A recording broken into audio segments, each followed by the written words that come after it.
आपस में लड़ते हैं और उन लड़ने के वजह से हमारे दुश्मनों का फायदा होता है। अभी इसमें जो विषय लगा है, क्या अनुसूचित जात और अनुसूचित जनजाति को क्रीमी लेयर लगाना और वर्गीकरण करना सैद्धांतिक है एक गंभीर मंत्र। आप जानिए साथियों, ये मुद्दा जब चर्चा में आया तो कई राज्य के चुनाव थे।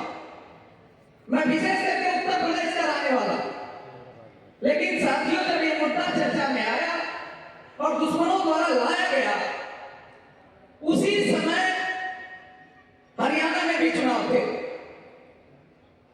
तो विशेष करके अलग अलग राज्य में जो अनुसूचित जाति के लोग हैं, वो अनुसूचित जाति में जो जाति, तो किसी राज्य में अनुसूचित जाति में एससी में जो चमार बिरादरी के लोग हैं, किसी राज्य में ज्यादा संख्या उनकी है, तो कहीं कहीं वाल्मीकि जातियों का और अन्य जातियों का भी है। ठीक वही उदाहरण आप जानिए कि हरियाणा में वाल्मीकियों की संख्या ज्यादा, और जब चर्चा में लाया गया तो उस समय भारत बंद का भी किसी संगठन के माध्यम से आह्वान किया गया, लेकिन पता नहीं चला कि ये भारत बंद का आह्वान किस संगठन के माध्यम से किया गया। लेकिन इसमें क्या हुआ, विशेष करके एक ही बिरादरी के लोग, अनुसूचित जाति में चमार बिरादरी के लोग रोड पर उतरे और आरएसएस के लोग उसको मुद्दा बनाए और मुद्दा बनाकर हरियाणा में प्रचार किए और हरियाणा में उनकी सरकार बनी। एक दूसरे में दरार डाल के, फूट डाल के राजनीति करते हैं और आरक्षण के नाम पे बांटने का जो मुद्दा लाते हैं, तो अब हमारे ही भाई को अपने भाई से लड़ाने का काम करते हैं। इसमें दूसरा विषय नीचे ही लगा है कि ये जब हिंसा कराते हैं तो हिंदुओं की जागृति बढ़ती है, और हिंसा वो आरक्षण के नाम पे कराते हैं तो एक बिरादरी दूसरी बिरादरी से लड़ना शुरू करता है, और जब लड़ना शुरू करता है तो कहीं ना कहीं वो दूसरी बिरादरी के, एक बिरादरी अपने समाज के हित की बात करता है, लेकिन दूसरी बिरादरी के लोग दुश्मन के साथ खड़े होकर उनका राजनीतिक फायदा पहुंचाते हैं और उनको सत्ता में भेजने का काम करते हैं। इसमें दूसरा जो विषय लगा है साथी से, आप जानिए कि हिंसा जब ये करते हैं तो हिंदू की जागृति बढ़ती है। अभी जाति को जाति से लड़ाने का काम करते हैं, साथ ही साथ दूसरा जो बड़ा मामला है पूरे देश में, तो इनकी जागृति जब तक दंगा नहीं होगा तब तक हिंदुओं की संख्या नहीं बढ़ती। दंगा कब कराना है, चुनाव के समय कराना है, और जब दंगा नहीं हो पाता तब ये रिजर्वेशन का मामला लाते, और रिजर्वेशन का मामला लाकर हम भाइयों को आपस में लड़ाने का काम करते हैं।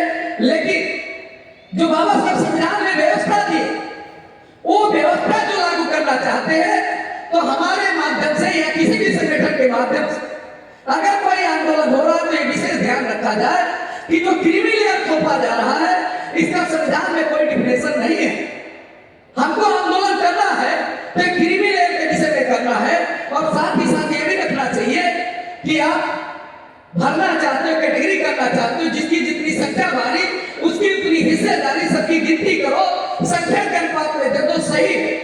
लेकिन जब कैटेगरी बनाओगे तो मान लीजिए ABCD बना, तो मान लीजिए सी ग्रुप जो बना, अगर सी ग्रुप के कैंडिडेट नहीं मिलते तो सी ग्रुप जब भरा जाएगा, अगर कैंडिडेट उपलब्ध नहीं है तो सी ग्रुप किस कैंडिडेट से भरा जाएगा, यह भी मुद्दा होना चाहिए कि अनुसूचित जाति में कैटेगरी करना चाहते हो तो करो, लेकिन जो गैप है, मान लीजिए सी ग्रुप बना, उस सी ग्रुप में यदि उस जाति के कैंडिडेट नहीं मिलते हैं तो सीट अनुसूचित जाति के लोगों से ही भरा जाएगा।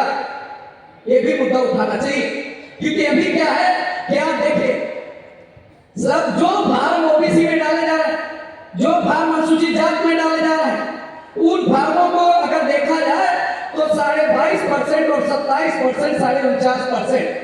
उसके बाद क्या कह रहे हैं कि जो 50% बचेगा उसमें जो फार्म डाला है, अगर ओबीसी में डाला तो ओबीसी माना जाएगा, अगर अनुसूचित जाति में डाला अनुसूचित जाति का माना जाएगा, लेकिन समाज में गिनती नहीं होगी। तो आप जानिए कि 49% जो इस देश के बड़े आबादी 85% के लोगों के लिए 49% कर रहे हैं, और बाद बाकी 50% मात्र 3.5% के लोगों के लिए रिजर्व कर रहे हैं, ये भी गलत है साथियों। साथ ही साथ अभी इस देश में लोकतंत्र है और लोकतंत्र में संख्या मायने रखता है और हम इस देश के मूल निवासी हैं और इस देश में मूल निवासियों की संख्या आज के डेट में 90+ है। लेकिन लोकतंत्र कहने के लिए है क्योंकि लोकतंत्र का सिस्टम है। जिस देश में लोकतंत्र है वहां वास्तविक विपक्ष होना चाहिए, लेकिन भारत में ये कहते हैं लोकतंत्र है लेकिन भारत में वास्तविक विपक्ष नहीं।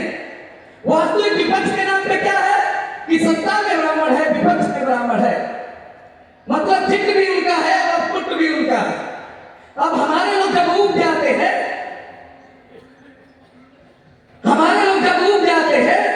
तो एक बार बीजेपी को लाते हैं और दोबारा कांग्रेस को लाने के लिए खुद ही गुणगान करते हैं। तो साथियों ये जान लीजिए कि आज के डेट में भारत में वास्तविक विपक्ष नहीं है, जिसकी वजह से हम भाइयों का सत्यानाश हो रहा है।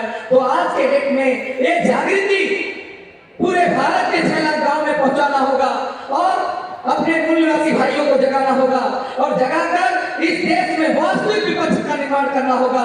जब वास्तविक विपक्ष का निर्माण होगा तभी हम सत्ता में पहुंचेंगे और अपने समाज का भला कर सकते हैं। इतनी बात मुझको कहना है।